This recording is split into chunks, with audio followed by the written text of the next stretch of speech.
નમસ્કાર. તો ધોરણ 10 પછી સાયન્સ સ્ટ્રીમ લેવાનું નક્કી કરી લીધું છે? ખૂબ સરસ નિર્ણય છે. પણ હવે એક મોટો સવાલ સામે આવીને ઊભો રહી ગયો છે, ખરું ને? કે ગ્રુપ એ લેવું કે પછી ગ્રુપ બી? જુઓ, આ કોઈ નાનો સૂનો નિર્ણય નથી. આના પર જ આખી કેરિયરનો દારોમદાર છે. તો ચાલો, આજે આપણે સાથે મળીને આ મૂંઝવણ દૂર કરીએ. અને હા, આ સવાલ મનમાં આવવો ખૂબ જ સ્વાભાવિક છે. લગભગ દરેક સ્ટુડન્ટ આ સ્ટેજ પર થોડો કન્ફ્યુઝ થાય જ છે, કારણ કે આ એક પસંદગી તમારા આખા ભવિષ્યને એક નવી દિશા આપશે. પણ ચિંતા કરવાની બિલકુલ જરૂર નથી. આપણે બધી જ બાબતોને એટલી સરળતાથી સમજીશું કે અંત સુધીમાં જવાબ આપોઆપ મળી જશે. તો સાયન્સ સ્ટ્રીમમાં મુખ્યત્વે બે મોટા રસ્તાઓ છે. એક છે ગ્રુપ એ, જેનો રસ્તો સીધો ગણિત અને ટેકનોલોજીની દુનિયા તરફ જાય છે, અને બીજો છે ગ્રુપ બી, જે મેડિકલ અને જીવવિજ્ઞાનના દરવાજા ખોલે છે.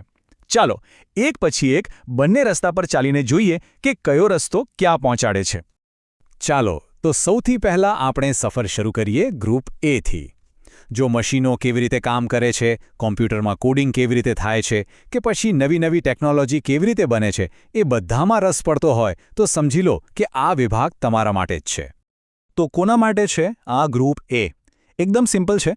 જેમને આંકડાઓ સાથે રમવાની મજા આવતી હોય, જેમને ગણતરીઓ જોઈને ડર ના લાગતો હોય અને જેમને એ જાણવાની ઉત્સુકતા હોય કે આ મશીનો અને સોફ્ટવેરની પાછળનું લોજિક શું છે, એમના માટે ગ્રુપ એ એકદમ પરફેક્ટ પસંદગી છે.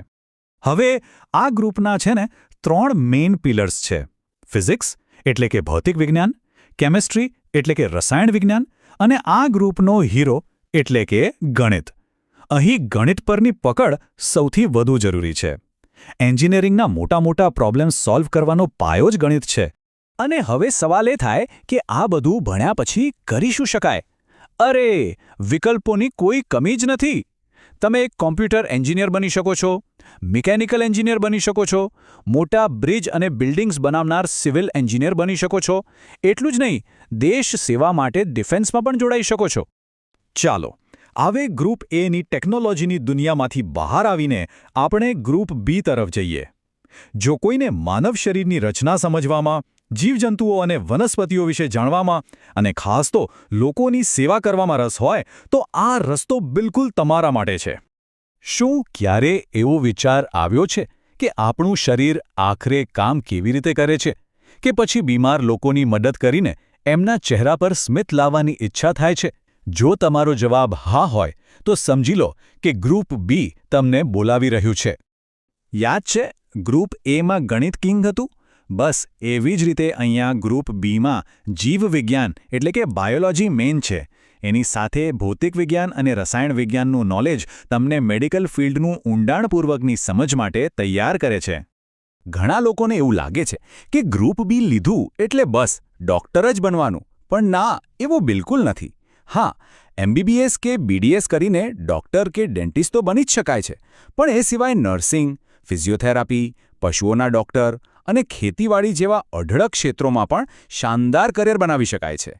સારું, તો આપણે બંને ગ્રુપને અલગ તો સમજી લીધા. ગ્રુપ એ શું છે, ગ્રુપ બી શું છે, એ બધું હવે ખબર છે. પણ હવે મજા આવશે. ચાલો, બંનેને સામસામે મૂકીને જોઈએ એટલે આખું ચિત્ર એકદમ સ્પષ્ટ થઈ જાય. તો પછી એવા કયા મોટા તફાવત છે જે આ બંને ગ્રુપને એકબીજાથી સાવ અલગ પાડે છે? ચાલો, 4 સૌથી મહત્વના મુદ્દાઓ પર નજર કરીએ જે તમારો નિર્ણય એકદમ સરળ બનાવી દેશે. અહીં જુઓ, આખું ચિત્ર એકદમ ક્લિયર થઈ જશે.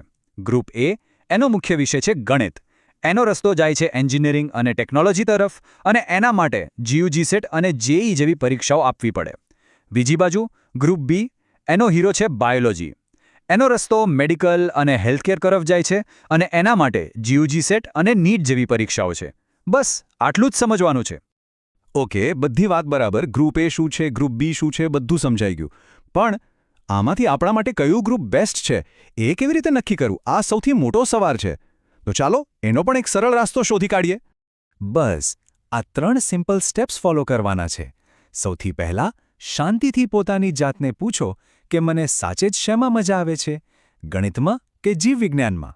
બીજું, વિચારો કે આજથી 10 વર્ષ પછી તમે પોતાને ક્યાં જુઓ છો? કોઈ મોટી કંપનીમાં એન્જિનિયર તરીકે કે હોસ્પિટલમાં ડૉક્ટર તરીકે? અને બસ ત્રીજા સ્ટેપમાં તમારા રસ અને તમારા સપનાને જોડી દો. જવાબ તમારી સામે હશે. અને હા, જેમને હજુ પણ કન્ફ્યુઝન હોય કે શું કરવું, એમના માટે એક ત્રીજો રસ્તો પણ છે. AB group. આમાં ગણિત અને જીવવિજ્ઞાન બંને વિષયો ભણવાના હોય છે. આનો ફાયદો એ છે કે એન્જિનિયરિંગ અને મેડિકલ બંને દરવાજા ખુલ્લા રહે છે. પણ એક વાત પાક્કી છે, આમાં મહેનત ડબલ કરવી પડશે. તો બસ, આ હતી ગ્રુપ એ અને ગ્રુપ બીની આખી વાત. હવે બોલ તમારા કોર્ટમાં છે. તમારી રુચિ, તમારા સપના અને તમારી મહેનત કરવાની તૈયારી આ બધું મળીને નક્કી કરશે કે તમારી કારકિર્દીની શાનદાર સફર ક્યાંથી શરૂ થશે. તમે કોઈ પણ રસ્તો પસંદ કરો, બસ એટલું યાદ રાખજો કે સાચી દિશામાં કરેલી મહેનત ક્યારે એળે નથી જતી. તમારી આ નવી સફર માટે ઓલ ધ બેસ્ટ.